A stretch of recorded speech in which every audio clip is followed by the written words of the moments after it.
Having gone through the program, I realized that the Governors Forum has done a fantastic job in scheduling everything that will be covered, because they're the fundamentals of what an incoming or a current governor needs to know in order to be effective in their job. I've therefore decided to deal with a simple issue, but an issue that is personal to each of you as governors, an issue that you have control of, and it's not about what anybody else does, but about what you do. And in doing that, I have chosen to ask a few questions. And I start with a question of you saying to yourself, who am I? How did I choose to take on this assignment? If you know who you are, and you've now decided to be the governor of the state by choice, because every candidate had to choose to do that, then you need to then ask yourself, where am I going? What is the goal for which I chose this assignment? And in choosing to do this, what is the value that I've set out to deliver to my people? And when you're done trying to answer those questions honestly, I always say to thyself, be true. Because no matter what we say to other people, when it's just you and your mirror, you can look at yourself and be truthful to yourself. But it's important that we have a sense of who we are, because in the journey of leadership, especially in Nigeria, sycophancy is very real.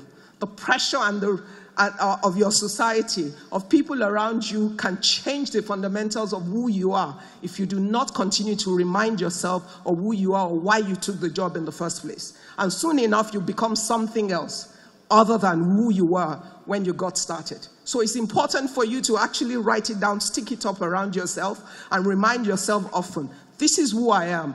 This is why I took this job. And there are people whose lives depend on me. Because at the end of the day, it doesn't matter what help anybody gives us. The federal government can have the most plans, the best, the greatest plans in the world. But the guys who touch my life and the life of every Nigerian every day are the governors of our states. I'm an Ibadan girl. That means my Oyo state governors are sitting there. I'm married to an Ondo man. My Ondo governor is sitting there. But the most important governor to me in this room is the governor of Lagos State. Why? I live in Lagos. All my businesses are in Lagos. My life is affected every minute and every second by what he does or what he does not do. And in reality, when we talk about the equity of trust, you can only get that trust from a people who trust what you do by how you affect and impact their lives every day. So what I am doing on behalf of my fellow citizens is that I'm pleading to say, now you have the power. Elections are over. Now you're in office, and you have the power of the state. You have the resources of the state. And get more, if you gain the trust of the people, they will pay more taxes. When you gain the trust of the people by performance and the things that you do, ultimately, you will benefit from it. Because when you see a great man do great things that affect your lives every day, when he becomes 70 or 80 or 90, he's done with the office. The position is over. He's no longer there. When you see him on the street, you will stop by to greet him. You will honor him. You will respect him. So my question to you is, how do you want your days to end? Because you're not at the end of your days, but if you have a vision of how you want it to end, you can walk back from where you are now to how you want it to be and structure the actions that you take daily in your state.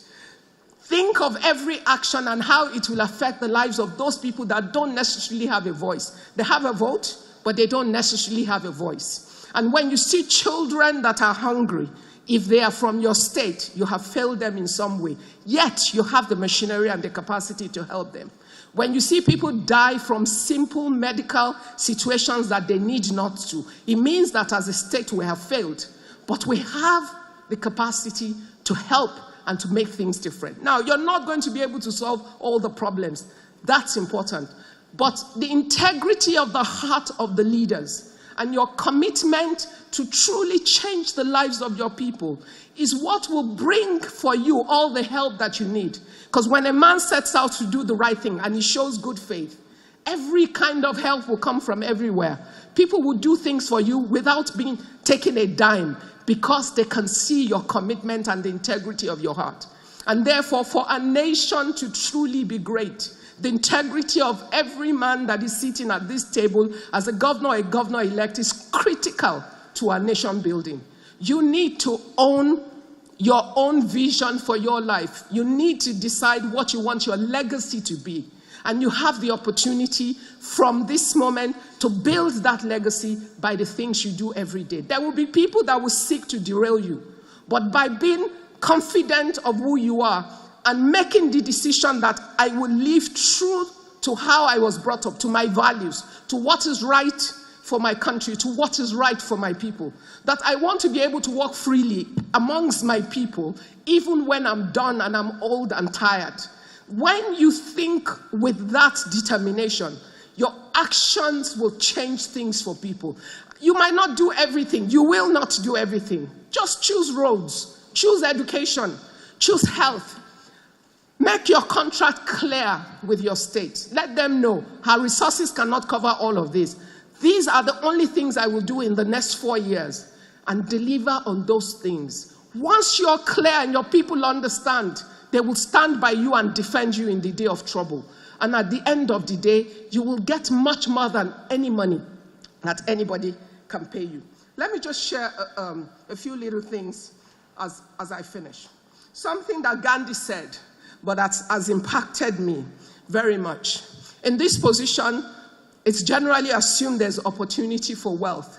But if you want to build our nation and do it right and use the office that you have and use it right, you will be guided by not building wealth without work. You will get what you deserve as your pay for the office, but you will get much more than that from your citizens because you have done them right. Don't seek for pleasure without a conscience. Because in seeking pleasure without conscience, there will be traps set for you every day around you that will derail you from your goal. Which is why it's important that you know who you are, why you're there, why you set out to do this, and you must stick to that which is right to do. Don't seek for knowledge without character. A man that does not have character does not deserve to be leading any part of our value chain of leadership in this country. But if you're there, seek to be the example for the people that will serve under you in your government and the people of your state. Ultimately, there is so much joy in seeing the accomplishment of that which you set out to do and in seeing lives that are fulfilled because of that which you have done. Don't seek for commerce without morality. In building the economy of your state, make sure that you can ensure that there's transparency and things work and there's accountability so people can see what you do every day. And even when mischief makers appear to try to turn that which you've done upside down, there would be ordinary citizens that will rise up to defend you based on how they have interacted with you and seen that which you have done. And as I finish, please don't seek for politics without principle. You know, people ask us every day, why aren't you in this party and all of that party or the other? Why aren't you joining in politics? Let's be honest. We do not have politics of ideology in our country so far. We have politics of people. And if you want the right people to gather and give us the critical mass that we need to build our nation, you are the next generation of leaders that can ensure that we begin to set the template and the agenda for a great nation to be great.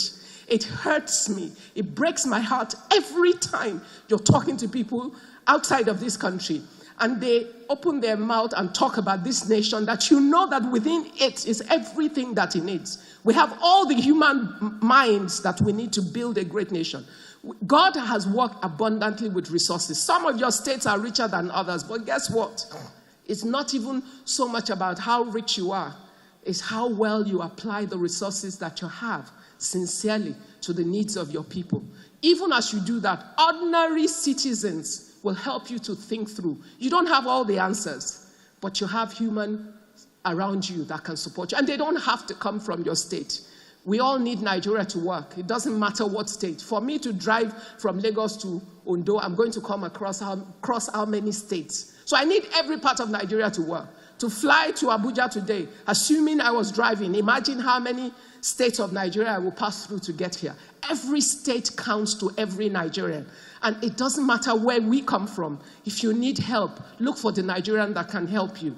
We all want this country to work, and we're very hopeful that because you have this position and you have this power, and people have trusted you with it, that you will use it effectively to build a nation, the portion of it that is assigned to you, and that you will work collectively for the unity of this nation. Because a nation that is divided against itself, it can never stand. But in the place of unity, I'm a Christian. The Bible says God has commanded his blessings, which means every time we combine our knowledge, our wisdom, and all our resources together, we can build a great nation that the world will be afraid of. I want my nation to work. I want to be able to tell my children, this is why I'm saying to you, you must live in Nigeria and nowhere else. And I ask for your help, that as you do what you have sworn to do or you will swear to do as you take office, that the Lord will help you to do it right, but that ultimately we will build a nation that we can all be proud of. Thank you.